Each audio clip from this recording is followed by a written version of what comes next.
Hello, everybody out there. So for today's video, we are going to be talking about what to do when you're in a job that you hate, how to avoid getting into that situation, and then really, like I just said, like, what do you do when you're there?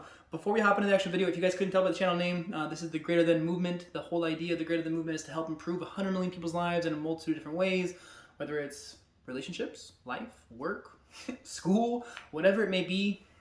Help improve people's lives.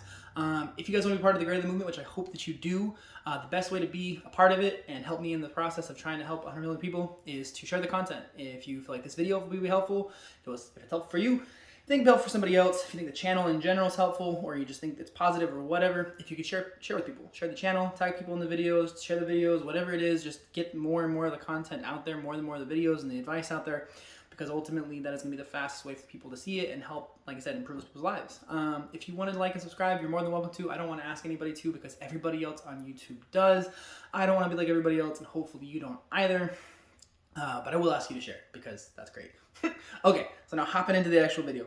So what do you do when you're in a job you hate? And I feel like a lot of us, our initial response is like, I just quit. It's like, well, yeah, that video over. That was it. I saved myself 8 minutes of my life in 30 seconds. No, but really, like, a lot of times we find ourselves actually in jobs, like, not when we're younger, but like young adults or maybe even adults, where you really can't quit. You have bills you actually have to pay. You're not moving back in with mom and dad. You have to pay for your rent or for your car or all the above and other things and eat and all that jazz.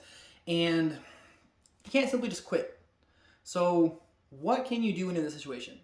My advice to you, whether maybe you're, and I don't know, high school, maybe you're in college, maybe you're my age, maybe you're a lot older, I don't know. But what I would tell you to do is start looking for jobs. Again, 30-second video. But really start looking, putting all your energy and effort into applying for as much stuff as you possibly can.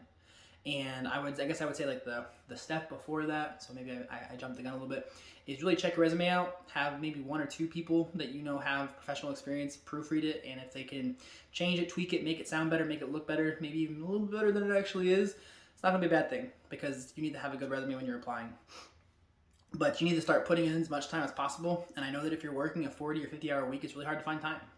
And I'm gonna tell you, I'm gonna challenge you that if you're very motivated, if you really wanna do it, you're going to find the time to be applying. And I'm not talking about applying for 20 jobs or 30 jobs or 50 jobs. I'm talking about within 3 days, max, 5 days, max 3 to 5 days, you should easily be able to apply for probably about 100 jobs. And I'm being 100% honest with you, like, it's not going to be easy. You might have to go to companies' actual websites to see what's available. If you're somebody who has a very specific degree, or you're somebody who's really advanced in their field, there might not be 100 jobs. I'm not going to lie. You might find yourself where you might only find 10, 15, 20 jobs in and around your city. And if you really, really hate it, you might have to consider relocating, if I'm being 100% honest, if it's that narrow. Now, if you're somebody who's a little bit more open, a little bit younger, maybe you don't have a degree, maybe you have a little more flexibility in what you're willing to do or what you can do or what your experience is in, then I'm telling you, apply for a bunch of jobs. Because it's a numbers game at that point in time. The more jobs you apply for, the more effort you're putting out there, the more responses you're going to get. And it's okay to stretch a little bit, like I said, to apply for jobs where it's like, like they want 3 years of experience and I only have 1.5 or maybe 2, or they want a degree in this, but my degree's in this, but I have the work experience, so like you have to be able to stretch it a little bit and apply. Because at the end of the day, what's worse someone can say? No. Like literally no. But the positive side is that you're going to get a lot of yeses as far as like phone interviews, in-person interviews, and it's going to set you up to eventually get out of the job that you hate. And I'm telling you, if you're diligent enough, you will find a way out. It is possible. Don't give up. Stay positive.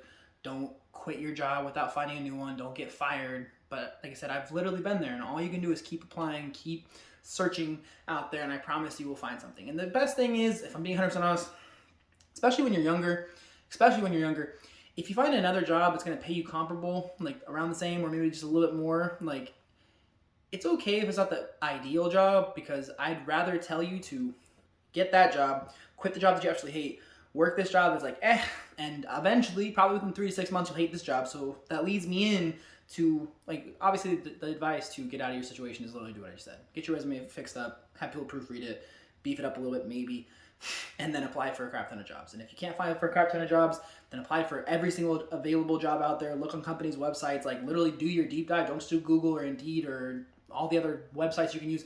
Go to companies' websites and see what's actually available, because a lot of times they won't post it online, or it's not always posted. So I've seen jobs where I'm like, why wouldn't this be on Indeed? Like, other jobs from your company were on Indeed, but this one wasn't, and that's the one I want to apply for. So I'm just giving you that thought process and that advice. But what I was getting at before leads me into this, where literally, what can you do to avoid this? Is number one, is in that situation, like to kind of finish my thought, if you get into that new job in 3 to 6 months, you know you're going to hate it. As soon as you get into it, start applying for other jobs. Keep applying. Continue to apply, but you don't hate this one just yet. You're going to hate it, but don't let yourself get to the point in time where you do hate it and just cut it before you get there because you've kept applying and find something else. Okay, that thought's over. Or I'm cutting that thought. So from here, how to avoid getting to this point in time. I'm going to tell you, again, especially like when you're first getting into a job, is the entire time that you're working somewhere, and this is me just giving you like my professional opinion, you should be continuing to look and seeing what's out in the job market and being willing to be flexible and just seeing. You don't have to apply for anything if you don't want to. I'm not going to tell you not to apply. I would recommend that maybe if you see something that you're like, wow, I really would like to do that, like that's really up my alley or whatever, you can apply. And I'm not going to tell you not to. But keep your eyes out, keep looking, see what's available. If stuff pops up, like I said, that you really like, then apply for it. I guess I wouldn't tell you to do that, but you should. I think you should. That's what I would do. So from there is not only just keeping your head up on a swivel, looking to see what else is available once you start a new job, but my other really big tip is once you start to see a red flag or a couple red flags, don't be the guy or gal who's like, oh no, everything is great. I love this job. Those are just really weird red flags. Like, no big deal. Okay, well, it's the same thing in dating. You might be dating someone for 2, 3, 4, 5 months. Maybe you've been in a relationship now for a few months too, and they start doing stuff that's weird or out of character or not normal that are red flags. It's the same thing. Don't be the person who's like, no, they would never. No, realize that people, situations can come off as being amazing or great, and sometimes they really can truthfully be, but especially in like work, I would say workforce, work environments, like bosses can change, CEOs can change, who owns the company can change, HR can change, policies can change, and it can slowly start to change the course of how things go. So if you start to see red flags, don't hesitate. Like, start looking more heavily and maybe start applying a little bit more. Because usually where there's one red flag, there's going to be 2. When there's 2, there's going to be 3. When there's 3, there's going to be 4. Same piece of advice, if people start quitting, like a lot of people, this is not for like, if you, no offense, if you work at like a super retail, like a very entry-level retail job or fast food or as a server, because that's completely different.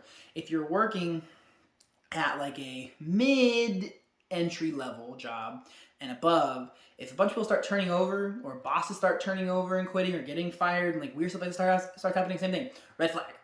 Like, start looking. Because if nothing happens and it ends up being great and it was just 1 or 2 things, then that's great. You applied a few places or a bunch of places, maybe, hopefully not a bunch. Quite a few places, and you don't have to take those jobs that they're offered. You can still interview for them, why not? But no stress. But if those red flags do lead to more red flags and the company does burn down or a situation burns down or starts to suck really bad, you're not in this position where you've been sitting on your hands and you're like, oh no. It's like the Titanic. Like, you had a life jacket and like a rowboat that you were able to throw off the boat right before it hit the ice, or right as it hit the iceberg. You were like, throw this off, get on there, and start rowing yourself away. Versus a situation where it hits the iceberg, it starts to sink, and you're like, uh-oh. Everybody's trying to get out. It's chaos and panic, and it sucks, and it's horrible, and trying to like fight for survival. So don't be put in a situation where you could have been preemptive and done something to prevent yourself from getting a situation that you could get into, that you are in, that you would be in, whatever way it ends up working out. But yeah, it's pretty much my thought, guys. It's kind of my advice. Again, like the whole idea is like, I get how it feels to be stuck in a job you hate. I've literally lived the life. I've been there. So if you take my advice as far as how to get out of the hole, which is obviously super straightforward and easy, apply that. And I literally mean apply it 100%. And then do what I'm telling you as far as like the basic stuff when you get a job, which is just keep looking. If you find something you like, apply. If you start seeing red flags, apply more and more and more and more. You don't want to be the last one without a chair. But yeah, it's my advice. Hopefully you guys enjoyed the video. If you guys have questions about this topic or any topic, I do love answering people's questions. It's actually more my favorite. Something I enjoy more than just kind of like picking topics and talking about them. So if you have questions, feel free to message me directly on any social media site at the Greater Than Movement. You can pretty much find me everywhere. There's a website. You can put it in the comment box, whatever you want to do. I just, like I said, want to help people. That's the whole goal of doing the Greater Than Movement, being part of the movement. And so if you have direct questions, please, like I said, don't hesitate to reach out.